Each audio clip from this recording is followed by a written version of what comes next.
राधा स्वामी दयाल की दया, राधा स्वामी सहाय, राधा। प्यारी साध संगत जियो, भाइयों बहनों, जितने भी सत्संग लाभ के लिए आप आए हो, शांति से बैठ के सत्संग लाभ उठाएं। इस युग में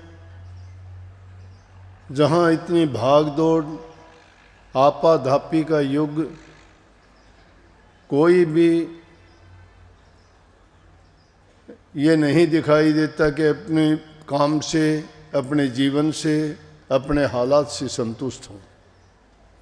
बेचैन नजर आते हैं।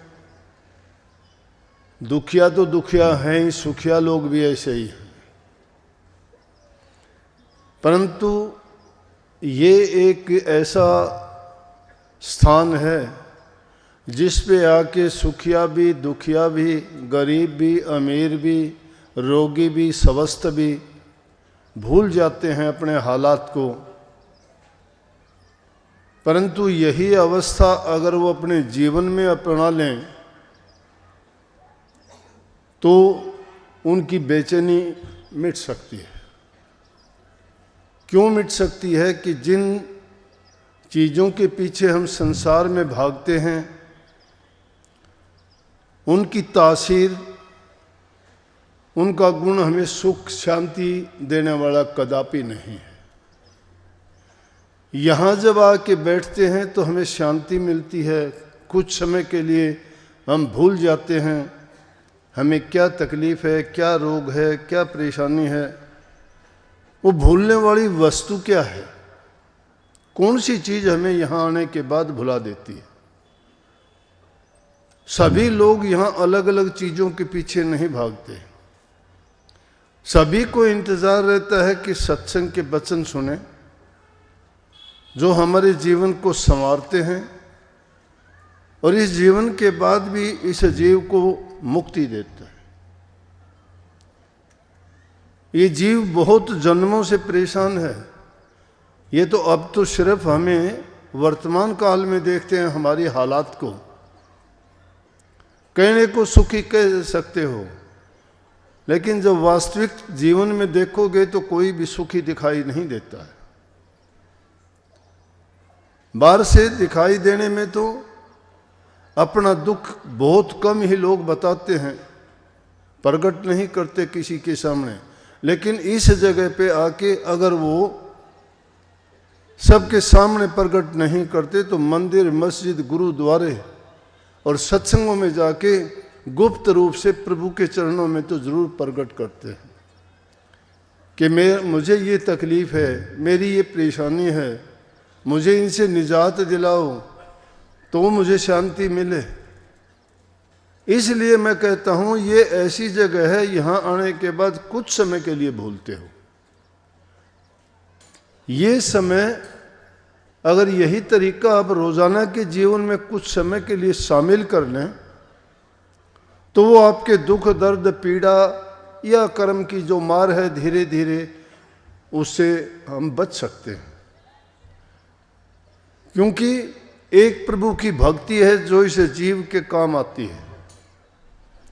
ये दुनियादारी की चीज़ें किसी काम आने वाली नहीं है। परंतु आंखें कब खुलती है इंसान को? जब ठोकर लगती है। ठोकर एक बार लग जाए, इंसान की ये भूल है कि ठोकर लगी, कुछ समय के लिए याद आया और फिर उस पर पर्दा पड़ जाता है, फिर भूल जाता है। जब ये वादा करता है कि मैं ये करूँगा, मैं वो करूँगा, आइंदा ऐसा नहीं करूँगा, जब परेशानियों से घिरा होता है तब इसको याद आता है। इसलिए महापुरुषों ने फरमाया कि दुख में सुमरण सब करे, सुख में करे ना कोई, जो सुख में सुमरण करे तो दुख काहे को हो।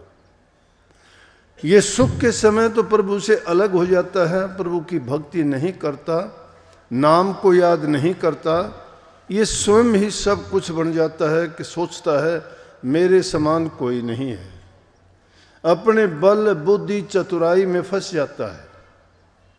परंतु वो चंद रोज की खुशी तो आपको दे सकते हैं। चंद रोज की खुशी तो चोर डाकुओं को भी मिलती है, ठगी करने वालों को भी मिलती है। वो अपनी चालाकी से, अपने होशियारी से, अपनी बुद्धि से कुछ ऐसे कर्म कर लेते हैं जिसके सोचते हैं कि मुझे इन चीज़ों में खुशी मिलेगी, मेरी इच्छाएं पूरी होंगी, मेरी ज़रूरतें पूरी होंगी, लेकिन कितने समय के लिए। और फिर उन कामों के करने से उनका परिणाम क्या है, उनका भोग क्या है? उनका भोग है उसको दुख होना। और जब दुख होता है फिर प्रभु याद आता है, फिर गुरु याद आता है, फिर नाम याद आता है। इसलिए अगर वो टाइम हम रोजाना का, जब हम खाने में चूक नहीं करते, आराम करने में चूक नहीं करते, अपने काम कारोबार में किसी प्रकार की चूक नहीं करते, तो जिसने हमें सब कुछ बख्शा है क्या उसको भुला दिया हमने? इतना सुंदर शरीर दिया, कितनी सुंदर आंखें दी, हाथ दी, कर्मेंद्रिय और ज्ञान इंद्रिय जितनी विधि जो इंसान को प्राप्त है वो किसी दूसरे जीव को नहीं मिला। लेकिन फिर भी कितना एहसान फरोमोश है कि जिसने हमें सब कुछ दिया उसी को भूल बैठे। तो जब उसको भूलोगे तो काल के हाथ में फंसोगे। इसलिए ये काल और माया की जेल है जिसमें जीव बंधा हुआ है। और काल और जाल की जेल से बचाने के लिए ही संत प्रकट होके आते हैं। संत उस मेघ की तरह से होते हैं जो तपती हुई धूप में, गर्मी में बरसात करके हर जीव की, हर पंछी की, पृथ्वी की वातावरण को बदल देते हैं, ठंडा कर देते हैं। संत भी इसी प्रकार से ऐसी जगह में प्रकट होते हैं जहां जीवों को तीन ताप से दुखी हैं, रोग लगे हैं, और उन तीनों तापों से वो तड़फते हैं जीव। तो संतों को दया आती है। वो उनके लिए अपना ना समय देखते हैं, ना अपना कोई किसी प्रकार की खुशी देखते हैं, ना वो आराम देखते हैं। दूसरे जीवों के लिए, उनके कल्याण के लिए, उनके हित के लिए अपना सर्वस्व न्यौछावर कर देते हैं, लगाते हैं।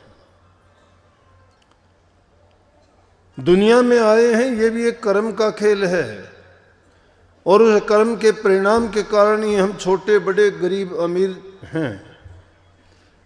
दुखी सुखी भी उसी के कारण से हैं। ये पिछले जन्मों का ही परिणाम है कि कोई तो यहाँ बादशाह, राजा, बाबू, सेठ, साहूकार बना बैठा है, और कोई जो है खाक छानता है जंगलों की 2 वक्त की, जिसको रोटी भी नहीं है।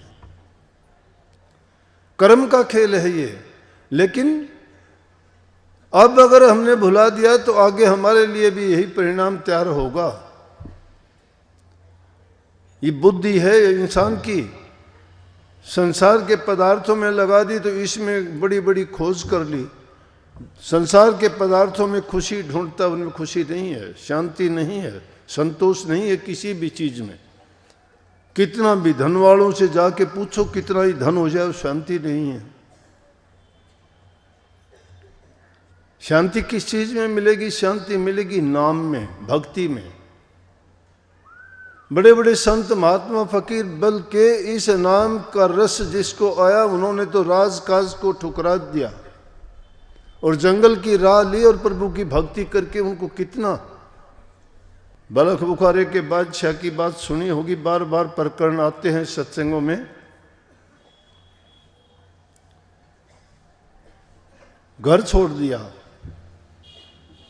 किस लिए छोड़ दिया? अच्छे विचारों वाला था, प्रजा का हितकारी था, परोपकारी था, दानी था, पराक्रमी था,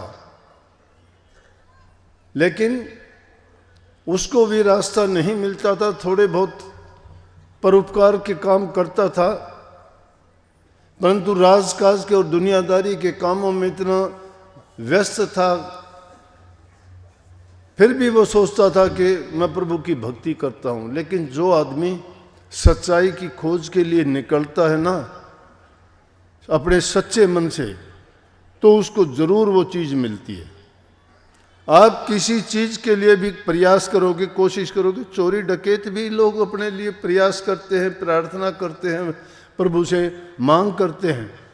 डाका मारने वाला भी सोचता है मेरा डाका अच्छा लगे, चोर कहता है कि घर वाले परिवार वाले सब सो जाएं, ठग भी कहता है कि ये किसी तरह से भूल में पड़ जाए और मेरी बातों में आके ये मेरे को सुपर्द कर दे अपना जो कुछ भी है। तो वो भी अपनी बुद्धि से ऐसा कर लेते हैं। रात को सोया था एक दिन, छत के ऊपर आवाज सुनता है, उठा, उठ के देखता है 2 आदमी छत पर है।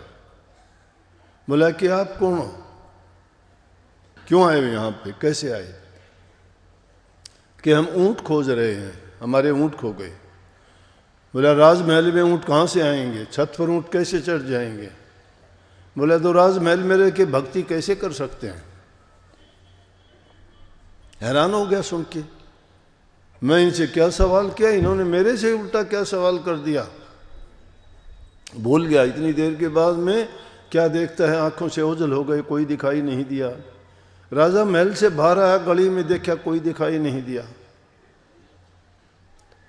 उन्होंने कोशिश की वहां से निकल के बलख बुखारे का राज छोड़ दिया। कबीर साहब से आके दीक्षा ली, क्योंकि गुरु बिना ज्ञान नहीं है, ज्ञान बिना भक्ति नहीं, भक्ति बिना मुक्ति नहीं, भक्ति मुक्ति की ही युक्ति और जुक्ति है। उसमें यही समझाया जाता है। क्यों कह देते हैं तप बड़ा नहीं है? तप करने में बहुत समय लगेगा, एकांत में जाओगे, अच्छी बात है, आदमी के विचार इधर उधर नहीं जाएंगे, लेकिन क्या करेगा तप करके? कितने वर्ष बिताने के बाद वो उन रूहानी ऊंची मंजिलों तक नहीं पहुंच सकता, परंतु गुरु की शरण में और सत्संग में जाने से जो बातें उसको सालों में पता लगनी चाहिए, वो 2 घंटे, आध घंटे में ही बखान करके उनका रास्ता बड़ा सुलभ और सस्ता करके उनको समझा देते हैं। परंतु इंसान को यकीन आना बड़ा कठिन है। यकीन नहीं आता। क्यों नहीं आता? माया घेरा घालती है, बुद्धि को हर लेती है, ठग लेती है इंसान को, किसी को किसी रूप में, किसी को किसी रूप में। बड़े बड़े ऋषियों की बात नहीं सुनी? विश्वामित्र की क्या हालत हुई, नारद जी का क्या हालत हुआ, ऋषियों में कितने ऊंचे ऋषि थे, वशिष्ठ जी की। सब ऋषियों के साथ ऐसा क्यों हुआ? क्यों ठगे गए? संत नहीं ठगे गए। संत तो कहते हैं माया तो ठगनी बही ठगत फिरे सब देश, जिस ठग ने ठगनी ठगी उस ठग को आदेश। संत उस ठगनी को ठगते हैं, उस माया को ही ठग लेते हैं। यह माया बड़ी लुटेरी है, ये सब संबंधों को तुड़वा देती है। भाई भाई का दुश्मन बना देती है, बाप बेटे का दुश्मन बना देती है, बहन भाई का रिश्ता नहीं छोड़ती, पति पत्नी का रिश्ते खराब हो जाते हैं, मित्र और दूसरे भी जितने रिश्ते नाते होते हैं सबको खराब करने वाली कौन है? माया। जो इंसान लालच में पड़ता है और उसकी आंखें ऐसी चुन दिया जाती हैं जिससे उसकी बुद्धि भ्रष्ट हो जाती है, भूल जाता है, राम नाम भूल जाता है, गुरु का एहसान भूल जाता है, अपने जीवन की सच्चाई को भूल जाता है। करता है तो क्या करता है? स्वार्थ की भक्ति करता है, अपने लालच की भक्ति करता है। कबीर साहब ने कहा कामी क्रोधी लालची गुरु इनसे भक्ति ना हो। भक्ति करे कोई सूरमा जात वर्ण कुल को। भक्ति इतना आसान काम नहीं है, परंतु ये इस युग में ये भी एक बहुत बड़ी बात है कि आदमी कुछ एक जो जीवन में हमें तकलीफ और दुख देने वाली चीज़ें हैं उनसे छूट जाए तो भी बहुत बड़ी बात है। शराब जैसा रोग है, आज नौजवान बच्चों में कितनी बुराई फैली हुई है। नशा करते हैं, कोई किसी चीज़ का, कोई किसी चीज़ का देखा देखी, क्योंकि उनको अच्छे संस्कार नहीं मिलते, उनको अच्छी शिक्षा नहीं मिलती। माँ बाप को इतना समय नहीं है कि अपनी संतान को वो संभाल के रखें कि उनके जो कार्य हैं उन पर निगाह रखें, वो क्या करते हैं, कहाँ जाते हैं, उनकी संगति कैसी है, नहीं देखते। बच्चों में इतनी समझ नहीं होती, बहक जाते हैं वो, बुराई की तरफ एक बार भटक जाते हैं तो फिर आप आते हो, शिकायत करते हो, और जिस माँ बाप की संतान खराब होगी तो उसका जीवन बर्बाद हो गया। इस जीवन को संवार के रखना भी बड़ी एक बात है, हर एक के बस की बात नहीं है। इसीलिए कही कि जिस आदमी के अंदर काम, क्रोध, लोभ, मोह, अहंकार ये चीजें व्याप्त हैं, वो भक्ति के नजदीक भी नहीं है। जो किसी आदमी के किए हुए एहसान को भूल जाता है, वो इंसान किसी का कभी भला नहीं कर सकता। एक बार जिसने धोखा कर दिया, उससे कभी आशा ना रखो कि वो किसी काम का तुम्हारे लिए कभी अच्छा कर सकेगा। एक बार आदमी जो अपनी सनद खो देता है, लेकिन गुरु हितकारी है, गुरु ऐसे जीवों को ही अपनाते हैं जो भटके हुए होते हैं, बुराइयों में फंसे हुए जीवों को उनसे काल की जेल से मुक्त कराने के लिए आते हैं। ये काल की जेल है जिसमें हम बैठे हुए हैं। अरे बिना मतलब के बंधे हुए हैं, बिना बांधे भी। कोई संतान से बंधा है, कोई जायदाद से बंधा हुआ है, कोई रिश्ते नातों से बंधा हुआ है कौन, किसका है? तुम्हारे रोग, दुख, दर्द को कोई बता सकता है कि तुम्हारी पीड़ा जब होती है तो कहा करो किसी को, अपने परिवार वालों को, दोस्त को, मित्र को, रिश्तेदार को, कि मेरी पीड़ा कम कर दे कैसे, या मेरी पीड़ा आप ले लो। कोई नहीं ले सकता। लेकिन आप उनकी सारी पीड़ा लिए बैठे हो, पूरा वजन आपके ऊपर है। ये मेरा बेटा है, ये मेरा भाई है, ये मेरी पत्नी है, ये मेरी वो है, इसके लिए ये करना है, उसके लिए वो करना है। क्या क्या कर दोगे, किस दिन कर दोगे? जब बुलावा आएगा कर दोगे क्या? पता भी नहीं लगेगा जाते वक्त। मुंह में ग्रास रह जाएगा, निगलने नहीं पाओगे, टाइम नहीं मिलेगा। समय रहते हुए, जीवन रहते हुए अगर प्रभु को याद करोगे तो कम से कम गंदी योनि में जाने से बच जाओगे, खोटे मंदे कर्म करने से बच जाओगे। पहले है जीवन को सुखी बनाओ, और सुखी जीवन जीने के लिए है कि इंसान का चरित्र ऊंचा होना चाहिए, इंसान की गुडविल होनी चाहिए, सबके साथ अच्छा बर्ताव व्यवहार करो। हमारे शास्त्रों में 3 चीज मुख्य करके बता दी जीवन को सुखी रखने के लिए। मन, वचन और कर्म से किसी का बुरा ना करो।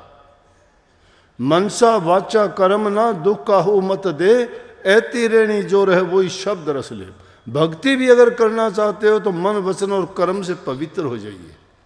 अरे कहाँ पवित्र होगे? आते सत्संगों में हो, मन में ख्याल धोखा करने का है, बाहर से कुछ दिखाते हो, अंतर तुम्हारा साफ नहीं है, धोखा भरा हुआ है। तुम तो अपने सड़ने के लिए, अपनी दुकान चलाने के लिए कपट लेके आते हो, गुरु से भी कपट करते हो। स्वामी जी महाराज ने बहुत स्पष्ट कहा कि जो गुरु आगे कपट न खोले, निष्कपटी अपने को बोले। कपट करेगा वो नहीं बताता मैं कपट करता हूं। मैंने वो वाणी ने सबसे पहले कही, ऐसे ही नहीं लिख दी मैंने मेरे हालात बताए हुए, उन कपटी आदमियों की बातें बताई मैंने, नाम नहीं लिया, लेकिन उनका कपट मैंने स्पष्ट बता दिया। जिन लोगों को तुम अपना आपा सौंप देते हो और वो लोग तुम्हारे साथ दगा और धोखा करते हैं, भला कहां होगा उन लोगों का? भक्ति का रास्ता ये नहीं कहता। भक्ति कहता है सच्चे बनो, ईमानदार बनो, कपट निकालो दिल से। बिल्ली की तरह दाव लगाए बैठे रहते हैं। क्या दुनियादारी के पदार्थ ही तुम्हारा सब कुछ कर देंगे क्या? किसी को धोखा दे के बड़े बन जाओगे, भक्ति नहीं है वो। इंसान का जैसा चरित्र नहीं, चरित्र क्या होता है? हर प्रकार से आदमी पूर्ण होना चाहिए, किसी का बुरा ना सोचे, ना बुरा करे। गांधी जी ने तो पूरे जीवन के लिए ही 3 बातें बता दी थी। 3 बंदर रख दिए मिट्टी के बना के, एक के आंखों पे हाथ, एक का मुंह पर हाथ और एक के कानों पे हाथ। और उनका अर्थ समझा दिया कि बुरा मत सुनो, बुरा मत देखो और बुरा मत करो। वही मन, वचन और कर्म की बातें कह दी, तीनों की तीनों। नाम ले लिया, नाम ले लिया, गुरु से नाम लिखा लिया, पर्ची कटाओ, नाम मुक्ति दे देगा तुम्हें। नाम मुक्ति में नहीं है, मुक्ति कर्म में है तुम्हारे। किसी से नाम ना लो, कर्म शुद्ध करो, अच्छे करो। गुरु की ओट तो एक ऐसी है कि आदमी सहारा ढूंढता है, सहारा मिलता है उसको। गुरु की एक टेक होती है कि आदमी सोचता है जिस प्रकार से शादीशुदा जो लड़की होती है उसको सहारा मिल जाता है, और कुंवारी लड़की अगर हार श्रृंगार करती है वो अच्छा नहीं लगता। ये शादीशुदा लड़की जैसा होता है जीव भी। जब गुरु की शरण में चला जाता है फिर तो इसको सोचना ही चाहिए जीवन का है क्या, कितने टाइम के लिए ऐसा करता है। अपने कर्म को तभी सुधारोगे जब आप एक नेक इंसान बनोगे, आपके दिल में नेकी होगी, दूसरे के दर्द और पीड़ा को समझोगे, मन के अंदर सेवा और प्रेम भावना होगी, दूसरे के हित के लिए आप अपनी परवाह नहीं करेंगे, ना अपने तन की परवाह, ना धन की परवाह, ना मन की। जब तक मन की भावना शुद्ध नहीं है कुछ भी नहीं कर पाओगे। मन जिसका पवित्र हो जाएगा उसको करने की जरूरत ही नहीं है। इसीलिए संतों के संत हृदय नवनीत समाना, संतों का हृदय मक्खन की तरह मुलायम होता है। उनके साथ कितनी भी दुष्टता करो वो प्रकट नहीं करते, लेकिन जिसके ओट ही सतगुरु की ले रखी हो वो तो सपने में भी गुरु की याद आएगी। गुरु की शरण लेके देखो तब पता लगेगा। सेवा सेवा सेवा गुरु की कौन कर सकता है। घर बार छोड़ सकते हो के दो दिन के लिए भी नहीं छोड़ सकते। लोग कहने को तो कहते हैं मैं घर छोड़ दूं, मैं सेवा करूंगा। क्या सेवा करोगे? 2 दिन भी अगर रह जाए तो मेरे को बता देना। गुरु की ताड़ मार कोई सह लेगा? गुरु के वचन को समझ जाओगे गुरु ने क्या कहा। गुरु तुम्हारे हित के लिए भी कभी खोटा मंदा वचन भी कहेगा, कभी कठोर वाणी भी कहेंगे, कभी कुछ सजा भी दे देगा, कभी तुम्हारी सच्ची बात में भी तुम्हें कुछ ना कुछ, क्योंकि गुरु परीक्षा लेता है। और जब तक कच्चा रहता है तब तक वो डामाडोल होता है। गुरु जानता है ये टिकने वाला है या नहीं टिकने वाला है। गुरु किसी में दोष नहीं देखता, लेकिन उसका किया हुआ दोष खुद प्रकट कर लेता है। वो खुद बता देता है मेरे अंदर ये कमी है। फिर भक्ति क्या खाक करोगे? अगर भक्ति करना चाहते हो तो अपने आप को ऐसा पवित्र बनाओ, ऐसा ऊंचा उठाओ जैसी कि कही गई वाणी। कहने को बहुत कह देते, विद्वान लोग बहुत कहते हैं, लेकिन उस वाणी पे चलते नहीं, मानते नहीं, करते नहीं वो काम। तो इसलिए उनके लिए संतों ने कहा कहते हैं करते नहीं। अब मुंह के बड़ा लबार काला मुखड़ा होएगा साईं के दरबार। कह तो देते हैं कुछ का कुछ, लिख भी देंगे कुछ का कुछ, लेकिन चलते नहीं उस बात पर। जो चल के देखता है उसको पता लगता है जीवन की बाजी लगानी है। तन मन धन तीनों की बाजी लगानी पड़ती, न्योछावर करने पड़ते हैं। अपना सुख चैन आराम छोड़ना पड़ता है। ये मेरे से पूछ के देखो कैसे छोड़ा जाता है। तुम 2 दिन के लिए, 1 मिनट के लिए भी नहीं छोड़ सकते, लेकिन जो गुरु का हो गया वो समझो परमात्मा का ही हो गया। वो दोष नहीं देखता, वो परवाह नहीं करता, उसको आराम की जरूरत नहीं, वो सुख की याचना नहीं करता, वो पीड़ा को, अपनी पीड़ा को नहीं पर पीड़ा को समझता है। और पर पीड़ा को जानता वही पीर होता है, और पर पीड़ा को नहीं समझता वो बेपीर होता है, जिसके दिल में कोई रहम नहीं। ये दोष नहीं है, काम दोष नहीं है, क्रोध दोष नहीं है, लोभ और मोह भी दोष नहीं है। दोषी हमने उनको बना रखा है। काम के टाइम पर काम करो, काम वो करो जिससे किसी को दुख ना हो, किसी कष्ट ना हो। क्रोध उस मन पर करो जो प्रभु का नाम नहीं लेता, उल्टे पुल्टे सीधी बातों में हमें घसीटता फिरता है।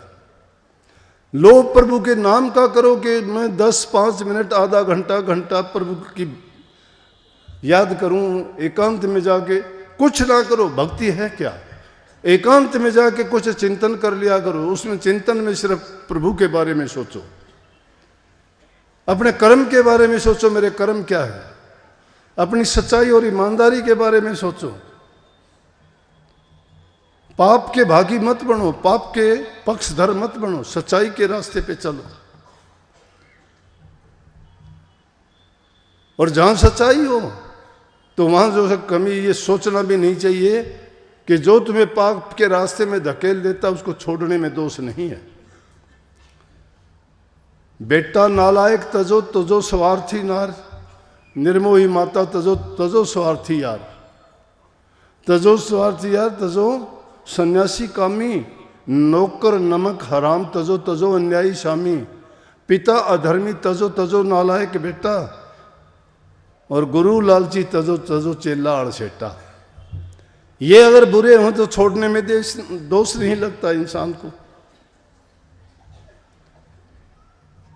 होड़का जैसी अगर भुआ होगी तो उसको छोड़ने में क्या दोष लगता है?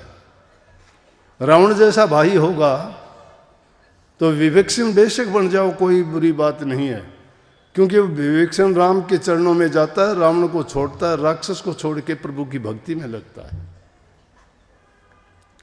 मीराबाई ने परिवार को छोड़ दिया, सब परिवार को छोड़ दिया। वो कहते थे कि तू इस रास्ते पे ना जा, हमें लाज लगती है, लेकिन नहीं। प्रहलाद भगत ने अपने बाप को छोड़ दिया, हिरण्यकुश को। अरे तुम्हें भक्ति के रास्ते से गिराता है, तुम्हारे सच्चाई के रास्ते से हटाता है, वो तो तुम्हारा दुश्मन है। क्या तुम्हारा भाई है, क्या तुम्हारा पिता है, क्या तुम्हारी बुआ है, कौन है? इसलिए तुम्हें अपने जीवन को संभालना है तो सच्चाई के रास्ते पे चलना पड़ेगा। जो तुम्हारे अंदर, मन के अंदर ये इच्छाएं पैदा होती हैं, ये तुम्हें कभी भी संतोष नहीं देंगी और ना कभी उनकी पूर्ति हो सकेगी। हाँ, प्रभु के नाम में संतोष है, देखते नहीं हो क्या मस्त फकीरी है, ना कुछ खोने का उनको दुख है, ना कुछ पाने की लालसा है, मस्त रहते हैं, सर्दी गर्मी कैसा भी गुजरे। अरे जिसने आज दिया है वो कल भी देगा, चिंता करते हो? रहो निश्चिंत, करो मत चिंता, चोंच दे सो पेट भरेगो, जीव जिथे जल में थल में पुनः पाहन में पहुंचाए धरेगो, भूख ही भूख पुकारत है सुंदर, कहतूं तो भूख भरेगो। विचार अपने कैसे, जो पत्थर में भी देता है, जंगलों में भी जहाँ कभी हवा बूंद नहीं गिरती वहाँ भी जीवों की भूख और प्यास को मिटाता है। सब जीवों की जो पालना करता है वो तुम्हें मरने देगा, भूखा मरने देगा क्या? लेकिन इंसान की बुद्धि कुबुद्धि हो चुकी है। जो भटक जाते हैं, जो प्रभु के रास्ते पे चलते हैं, उनका मजाक उड़ाते हैं। क्या भक्ति, भक्ति को नहीं समझते। लेकिन भक्ति का आनंद और रस जब आ जाता है किसी को, तो फिर उससे पूछ के देखो कि वो क्या चीज है। उस रस को पाने के लिए अपने मतलब की चीज बहुत ढूंढ लेते हैं, उनके मतलब की चीज हो तो वो तो ग्रंथों में से भी काट लेंगे कि देखो ये कही गई है। 10वें गुरु गोविंद सिंह के टाइम में एक सुथरा नाम का भगत था भोला डाला, ऐसा ही कम बुद्धि का, लेकिन गुरु साहब उनको खड़ा करके ऐसे उनसे बातें मजाक कर लेते, वो भी ऐसी मजाक की बातें सुना देता, भोली ढोली बात करता, संगत उसको सुन के हंसती थी। दरबार में रहता, सब लोग उसको जानते थे। जिसको देख लेते हैं संगत तो भोड़ी है, वो उसी को खुदा मानना शुरू कर देते हैं कि हाँ सही है, ये गुरु का प्यारा है। लेकिन गुरु की चाल थोड़े समझते हैं कि गुरु ने इसको किस तरह से क्या कर रखा है। तो उससे वो क्या किया कि एक दुकानदार से सामान लेता था, सामान लेते लेते बहुत दिन हो गए, पैसे चुकाए नहीं। वो बोला भाई पैसे देने वाला, कैसे पैसे? बोला सामान रोजाना लेके जाता। बोला गुरु साहब का हुक्म है मेरे लिए, मैं नहीं देता कुछ भी। वो दुकानदार था, गुरु साहब की एक दिन मजलिस लगी हुई थी, पहुंचे कि बोले जी आपका एक सेवक है और इसी तरह से सामान लेता रहा। अब नौकर गया, मेरे पैसे नहीं देता। कहने लगे भाई कौन है? बोले जी वो सुथरा। बोले भाई सुथरा क्या बात है, क्यों नहीं देता तू? बोला जी मैंने तो आपकी बात मान रखी है। बोला मेरी क्या बात है? क्या आप ग्रंथ में बताते हो ना कि कितने ले मुकर गए, तो मैं भी मैंने तो आपकी बात की पालना की। आप ये शिक्षा ग्रंथ में लिखी गई है। गुरु साहब कहने लगे अरे मूर्ख, इससे अगली भी तो पढ़ ले तू। बोला सारी मन्ने पढ़नी है के? वो सारी मन्ने माननी और किसी ने नहीं माननी कोई भी। मैं आपकी यह शिक्षा मान ली, उसने और कोई मान लेगा। तो ये जीव ऐसा है, अपने मतलब की चीज खोज लेगा, उसको मान लेगा कि देख लो ये कही गई। कौन कोई तरीका ऐसा ढूंढेगा, देख लो ऐसा कहा गया है। अब इसी तरह से ये गुरु बने हुए हैं, उनके पास अपना कहने के लिए कुछ है नहीं, कोई ज्ञान नहीं, कोई बात नहीं। या तो किसी की आलोचना करते हैं या किसी की बुराइयां करते हैं। अरे संतों का काम बुराई करना नहीं, संत तो दुष्टों को भी गले लगाते हैं, अपने दुष्टों को भी पास रखते हैं। वो उनका बुरा करने वालों को भी ये जाहिर नहीं करते कि ऐसा इसने मेरे साथ खेल किया है, नहीं। क्योंकि फिर संत और दुनियादारों में अंतर क्या हुआ? संत उस पारस के समान होते हैं जो उनके संग में आता है, अपना आपा पारस को सौंप देता है तो पारस उसको लोहे से सोना बना देता है। लेकिन गुरु तो उससे भी आगे उसको अपने जैसा ही बना देता है, अपने ही गुणों से में भर देता है। लेकिन जब पर्दा बीच में पड़ जाता है तो वह उस जैसा नहीं बन सकता। पारस पत्थर में गुण है कि लोहे को सोना बना देगा, लेकिन बीच में अगर तुमने कोई पर्दा डाल दिया तो वो लोहे का लोहा ही रहेगा, नहीं सुधर सकता। तो संतों का सत्संग बड़ा, हमें सत्संग करना चाहिए। इसमें चेतावनी है, इसमें रूहानियत की बात जो बताई जाती है, वास्तविकता तो नहीं कही जा सकती कभी भी, क्योंकि वो अनुभव की जाती है। वो इन आँखों से नहीं देखी जाती, इन पैरों से वहाँ चल के नहीं जाया जाता, इन हाथों से वहाँ कोई काम नहीं किया जाता।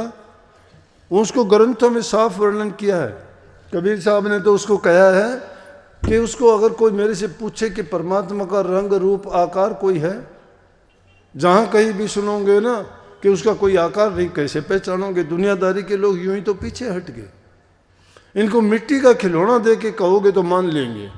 मिट्टी की मूर्त बना के कहीं भी रख दो, गड्ढे में से निकाल के कह दो ये प्रकट हुई है, सब मत्था रगड़ना शुरू कर देंगे। उसको सब मत्था रगड़ना शुरू कर देंगे। मिट्टी की है, बोलती नहीं है, कोई ज्ञान नहीं है, कोई समझ नहीं है, आपको कुछ नहीं देती है। और जो सब कुछ तुम्हें सिखाता है, बताता है, देता है, उसको तुम मिथ्या साबित करने की कोशिश करते हो। गुरु जैसा हितकारी नहीं हमारा कोई भी, माँ बाप भी हमारा वो हित नहीं कर सकते जो गुरु करता है। गुरु भेदभाव नहीं करता, पक्ष नहीं करता। जीव अपने आप पक्ष बना लेता है, और जो अच्छा करने वाला होता है वो तो सबको ही अच्छा लगता है। गुरु को क्या, परमात्मा को भी वही अच्छा लगता है। तो नानक साहब सही कही कि उन दर्जों पर, उन रूहानी दर्जों पे जाने की बात करते हो, सुन लेते हैं, बड़ी डोंडी पीटते हैं, कोई शब्द का, कोई धुन का, कोई कहता है नूरी रूप मुझे दिखाई देता है, कोई कहता अब ध्यान नहीं लगता। हाँ क्यों भाई? बोला जी घर में लड़ाई झगड़ा 24 घंटे, तुम्हें ध्यान तो तेरा झगड़े में लगता है, क्यों नहीं लगता? जहाँ झगड़ा होता है, लड़ाई होती है, घरवाला शराब पीता है, तो फिर और ध्यान किस में लगेगा? ऐसा तो कोई चीज़ है नहीं जिसमें तुम ध्यान ना लगाते हो। भूखा खाने में लगाता है, प्यासा पानी में लगाता है, काम करने वाला अपना काम में लगाता है, विद्यार्थी अपनी पढ़ाई में लगाता है, किसान अपनी खेती में ध्यान लगाता है। अगर ध्यान नहीं लगाए तो कुछ भी नहीं मिलेगा। लेकिन भगत को ध्यान भक्ति में लगाना चाहिए। हम अपने मन को इधर उधर से जो भटकना है उससे मोड़ के एक स्थान पर लाना चाहिए। इसमें जो विकार भरे हैं उनसे उसको खाली करना चाहिए। उसमें वो गुरु गुण भरो जो बताते हैं। गुरु तुम्हें गुण देता है, ज्ञान नहीं, गुण देता है। ज्ञान तो मानो या नहीं मानो, लेकिन गुण जब अपना लोगे तो वो खाली नहीं रहता कभी भी। ज्ञान तो कहने सुनने में आएगा, गुण जो है उसके अंदर समा जाएगा। इसलिए टाइम उस भक्ति के लिए जरूर निकाला करो, दुनियादारी के काम करो, किसी काम को छोड़ने की जरूरत नहीं। नाम सब ने लिया है, लेकिन ईमानदारी से मैं आपसे पूछूं तो 5 मिनट भी बैठने वाला आदमी नहीं है आप में कोई ध्यान करता है। ध्यान किसका करते हैं? बताते हैं कि गुरु का रूप का ध्यान करो। मन की जिसकी एकाग्रता होगी, जो अंदर में गुरु के साथ जुड़ गया, जिसने गुरु को प्रकट कर लिया, बाहर से उसको गुरु जो क्या दिखाई देगा कि सब कुछ ही सब उसके लिए गुरु होगा। उसकी प्रीति, प्रेम और प्रतीति गुरु के साथ इतनी प्रगाढ़ हो जाएगी कि वो 1 मिनट और पल के लिए भी नहीं भूलेगा। तीनों अवस्थाओं में सौपन, जागृत और सुसुप्ति में गुरु ही गुरु याद रहेगा उसको।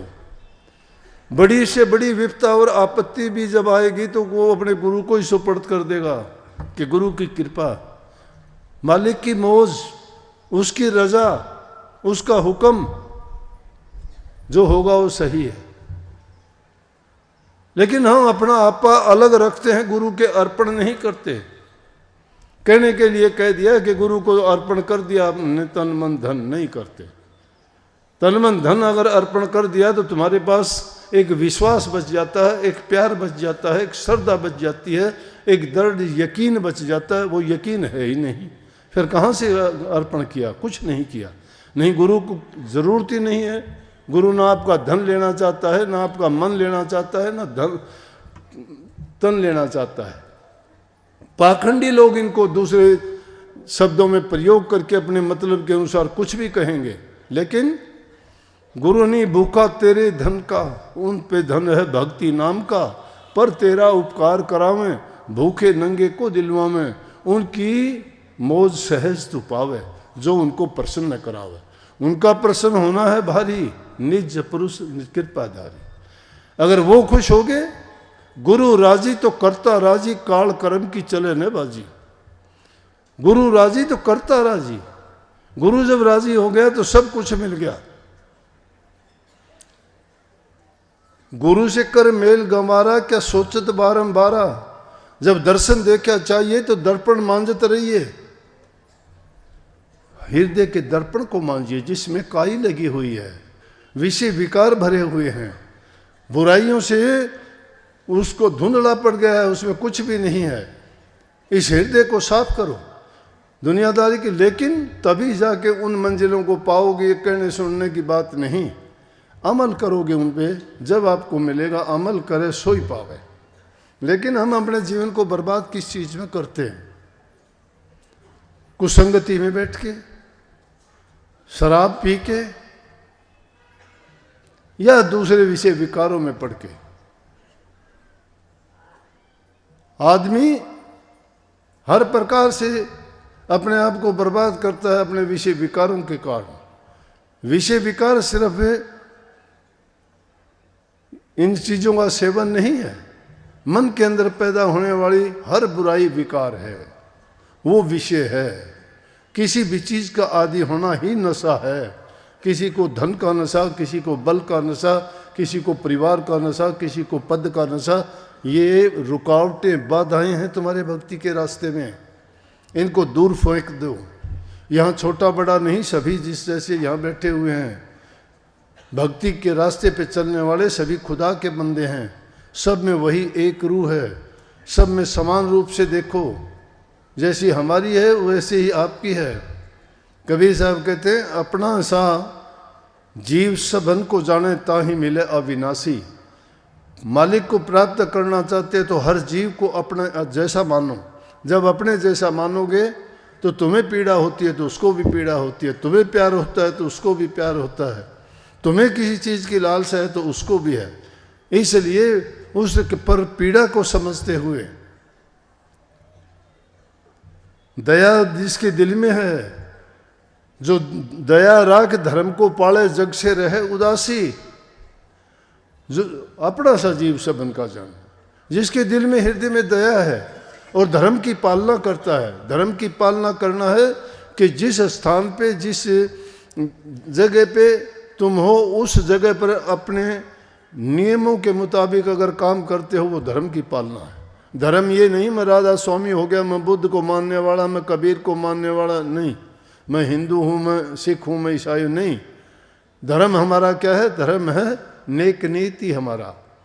पिता पिता के रूप में, माँ माँ के रूप में, बेटा बेटे के रूप में, बहू बहू के रूप में, वो सब अपने अपने पद पर रहते हैं। जो उनकी जिम्मेवारी है, जो उनका काम है, उसको पूर्ण रूप से सच्चाई के साथ जो करते हो, धर्म की पालना है। अगर हम अपने माँ बाप की, बूढ़े बुजुर्ग की सेवा करते हैं, दीन दुखी गरीब की सहायता करते हैं, जबान से मीठा बोलते हैं, घरों में प्यार प्रेम शांति रखते हैं, ये हमारे धर्म की पालना है। जो इन चीज़ों का पालन नहीं करता, उनका कोई धर्म नहीं है, वो अधर्मी है, क्योंकि धर्म का रास्ता ही नहीं है उनका। इसलिए इन चीज़ों को अपने हृदय में रख के जब पूरे जीवन में हम चलते हैं, हर चीज़ को जब सोच के करोगे, जो आदमी प्रभु की भक्ति करता है वो हर काम में उसकी मौज को भी समझता है। दुख दर्द पीड़ा आती है तो भी कहता है कि हाँ, मालिक ने मेरे लिए अच्छा किया है। अगर अच्छा वक्त आता है तो भी सोचता है कि ये भी मालिक की कृपा है, कभी अहंकार नहीं करता।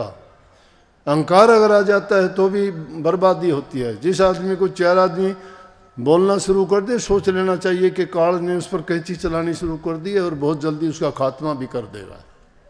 लेकिन जो सजग और समझ जाते हैं कि इन चीज़ों से बचना है, क्योंकि हमारे शास्त्रों में देखो, गुरुओं की वाणी देखो, सब ने इन चीज़ों को बहुत प्रमाणिक ढंग से भी और उन्होंने उस हालात के मुताबिक भी सब समझाया है।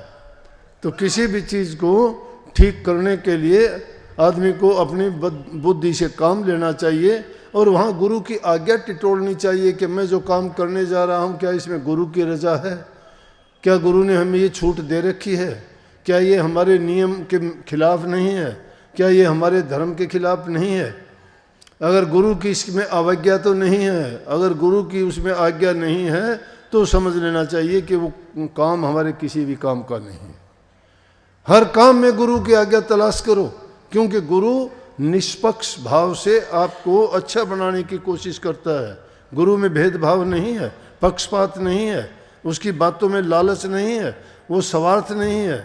निस्वार्थ भाव से जो तुम्हारे हित की बातें बताता है, करता है, तो वो हमारा हित चाहता है और सबका चाहता है। इसलिए सारे दुनियादारी के काम करो, जो जिस काम में हो तुम अपने काम करो। ज़रूरत है, बिना काम के पेट नहीं भरेगा। खाली बातें नहीं, खाली बातों से नहीं, अपना काम हाथ से करो। संतों ने सब ने कहा कि हम हाथ से काम करते हैं और प्रभु की भक्ति तो जबान से करते हैं। कर्म अच्छे करते जाओ और अपना काम जो है वो करो, जीवन सुखी रहेगा। अगर एक जगह बैठ गए तो अपनी जिम्मेवारी से भागना हो गया। ना घर छोड़ना, ना परिवार छोड़ना है, कोई काम नहीं छोड़ना है। सारे काम करो सच्चाई के साथ, ईमानदारी के साथ, और करते हुए उस मालिक को भी हमेशा याद रखो। संतों ने सब ने, जिस तरह लखमा माली था, पेड़ लगाता था, पेड़ लगाते लगाते कुएं का पानी चलाता है, साथ में गाता भी है मस्ती से। इब के बारियो बोलो रे तू राम सुमर मेरा भाई। फिर गाता है, भाई राम नाम कुआ पे छत को ढाणो छे, ढाणा पे काठ पुराणो छे, बी परत चिड़छ लटकाणो छे, पानी भर ऊपर जानो छे। पंछीड़ा रे देख ले, पंछी कहता है मन को। फिर समझाता है, देखो कितनी अच्छी बात, गाने गाने में काम करता जाता है। कहता है, काम क्रोध लोभ मोह ये मिर्गा छर, कई आँख खेत न चर गया छर, खेता न खाली कर गया छे, पंछीड़ा रे देख ले पंछीड़ा रे। मन को कहता है, समझा वैसे नहीं डोलने देता उसको। आगे भी कहता है, पानी मन को कहता है पानी चल आंको बाको रे, तू मोड़ सूरत को नाको रे, फिर धान निपज जा पाको रे। अगुण गास्या धरती माँ को रे पंछीड़ा। पंछी कह के ही अपने आप को समझाता है, एक पल भी नहीं, गाता जाता है गीत राम के, गाता है, काम हाथों से करता है। काम रुका क्या उसका? नहीं, काम करता जाता है। कबीर साहब ताणी तणते जाते हैं, ताणी तणते हैं और कहते हैं, ताना भाई कौन तनेगा जी, हम तो राम भजांगे राम। ताना ताना तणता जाता है, ताना कौन तनेगा? कहते हैं हम तो राम भज रहे हैं। बिल्कुल मन से राम भजता है, हाथों से काम करता है। रविदास जूतियां बनाता है चमड़े की, और जूती बनाते बनाते कहता है, साधो भाई कौन चाम से न्यारा। ख्याल कहाँ जुड़े हुए हैं? कहता चमड़े से अलग कौन है? सोच ये होनी चाहिए, काम में कोई विघ्न नहीं है, काम करते जाइए, काम करो, काम जरूरी है। काम करते करते प्रभु के नाम को आप जप सकते हो। ये कोई बहाना नहीं कि ये काम छोड़ दिया मैं ध्यान में बैठूंगा, नहीं, वो पाखंड होता है। मत देखो कभी घड़ी की ओर के मैं आधा घंटा बैठूंगा, फिर तो घड़ी की भक्ति करते हो, घड़ी की भक्ति करते हो। 10 मिनट होंगी, फिर उगाड़ के देखोगे, ओह 10 मिनट हुई, फिर बैठ जाओगे। वो बैठना थोड़ा है, बैठो तो 5 मिनट के लिए भी बैठ जाओ, निर्विकल्प हो जाओ, निर्विकल्प हो जाओ, भूल जाओ सब कुछ, भूल जाओ अपने आप को कहाँ बैठा हूँ, भूल जाओ किस लिए बैठा हूँ। नहीं जरूरत तुम्हें, मत ख्याल करो कि मुझे धुन सुनाई दे, मत ख्याल करो मुझे प्रकाश दिखाई दे, नहीं, अपने मन को सिर्फ एकाग्र करके लगा दो, उसमें लगा दो, मन को हटा लो, सब वृत्तियों को मोड़ लो, कछुए की तरह से सिमट जाओ अंदर में। दोनों आंखों के मध्य में पीछे की ओर जब सिमट जाओगे, अपने आप आएगा प्रकाश, अपने आप उठेगा।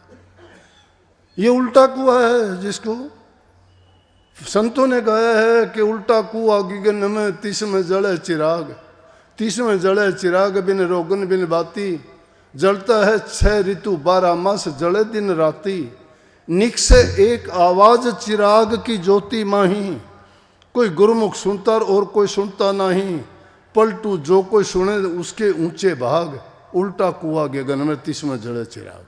ये उल्टा कुआं है जिसका रास्ता ऊपर की तरफ है, चढ़ाई उल्टी करनी है, उसमें चिराग जलता है, ज्योति है वो, जिसमें शास्त्रों में अलग अलग नामों से कह दिया। सिख लोगों के ग्रंथ में उसको चांदना कहा गया है, हिंदू लोगों के शास्त्रों में उसको ज्योति कहा गया, प्रकाश कहा गया है, परम प्रकाश कहा गया है, अंग्रेजों ने उसको डिवाइन लाइट कहा है। वो है ज्योति, सबके अंदर है, सब में ज्योत ज्योत है सोए, जिसके कारण सब में चांदन होए। ये चांदन उसी के कारण है, शरीर तब तक चलता है, वो ज्योति तुम्हारे अंदर है। वो ज्योति जिस दिन निकल जाएगी सब फेल हो जाएगा। इसलिए समय रहते हुए और जीवन रहते हुए प्रभु की उसका चिंतन किया करो, ध्यान किया करो, वो तुम्हारा साथ देगा और किसी ने साथ नहीं देना, कोई भी साथ नहीं देगा, सब छोड़ देंगे, साथ छोड़ जाएंगे।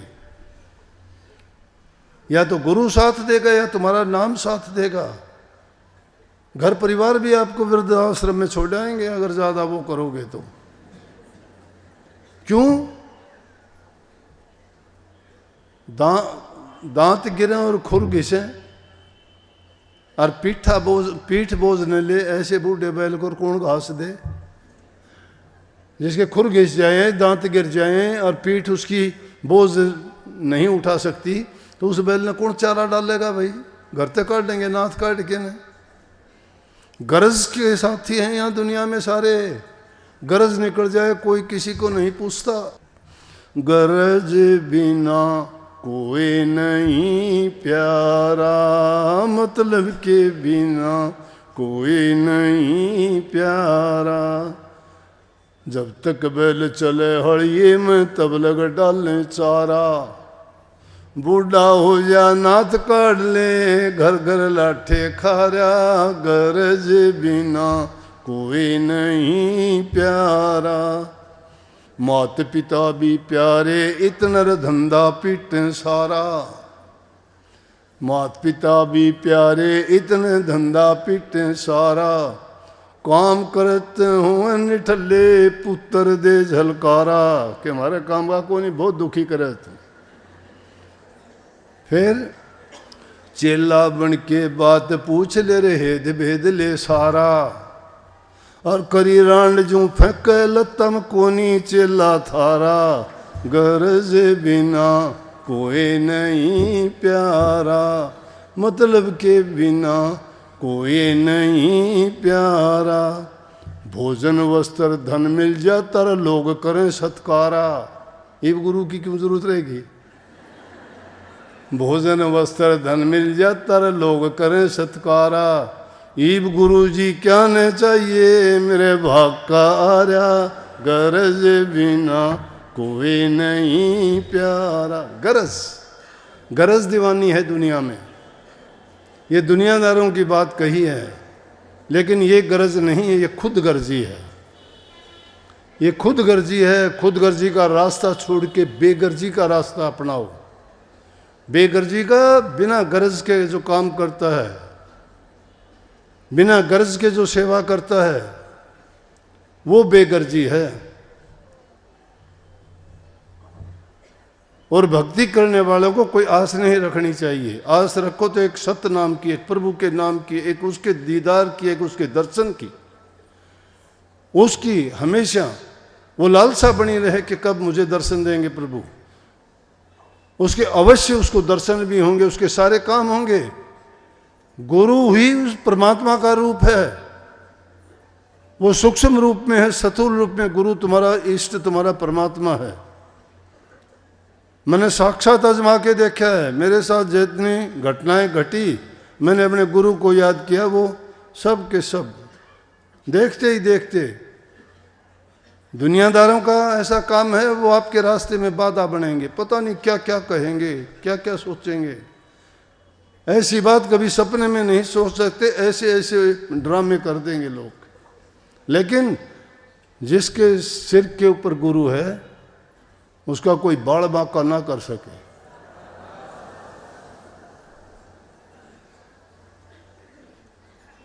जाको राखे साइयार मार सके ना कोई, बाड़ न बांका कर सके जो जुग बेरी हो। पूरी कायनात, पूरी संसार, दुनिया भी बैरी हो जाए, लेकिन गुरु का साया जिसके सिर पर है, उसका बाड़ बांका नहीं हो सकता। इसलिए गुरु को हमेशा, अपने इष्ट को हमेशा अपने मन में रखो, अपने विचार में रखो, अपने ख्याल में रखो।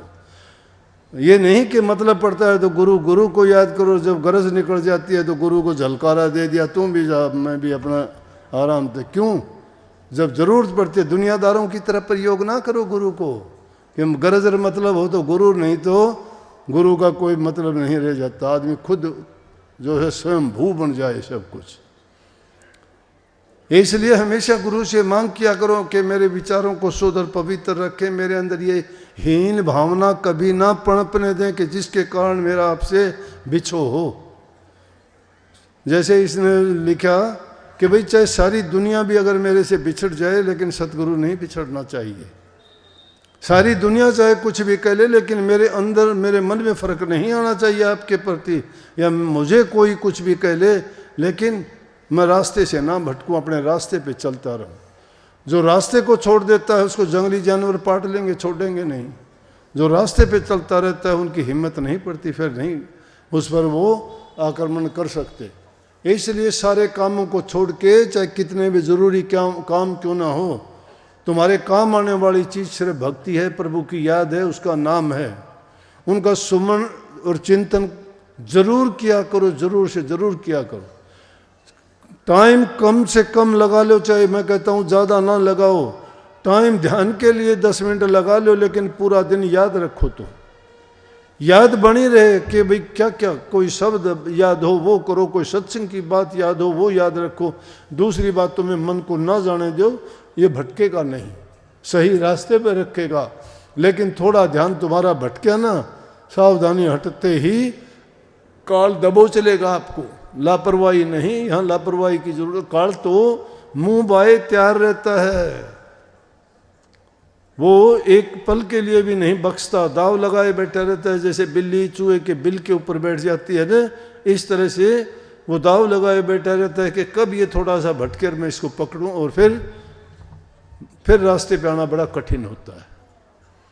इसलिए भाई सारे काम करते हुए प्रभु की भक्ति को सर्वोपरि रखो, सबसे आगे रखो।